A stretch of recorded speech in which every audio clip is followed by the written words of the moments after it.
So, hello guys, I'm back.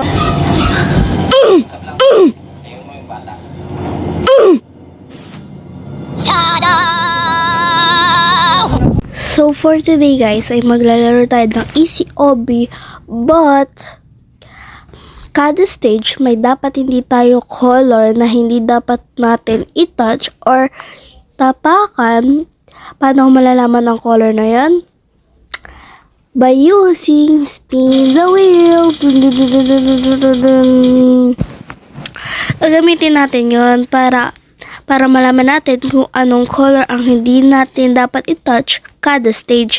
At kung natapakan ko ang kulay na yon, mag-e-end ang video na to. So, let's see kung anong kulay ang dapat nating iwasan sa stage 1.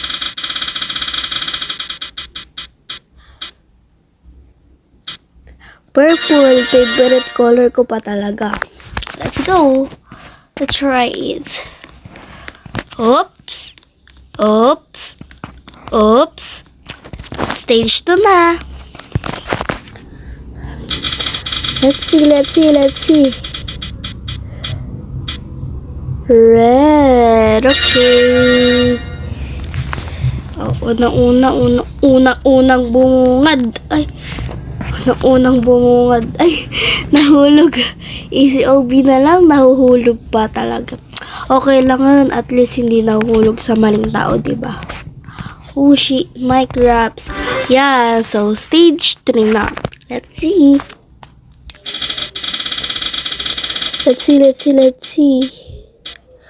Orange. Okay. So, ito. Orange. Oh. Ang dae. Oh my God.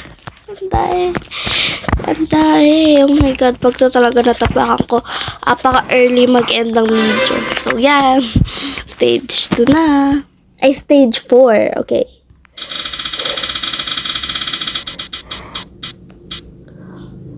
What?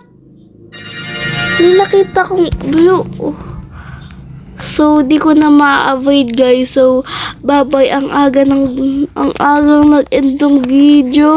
Oh my God. Bye-bye guys. Yun lang. Don't forget to like, share, and subscribe. Goodbye!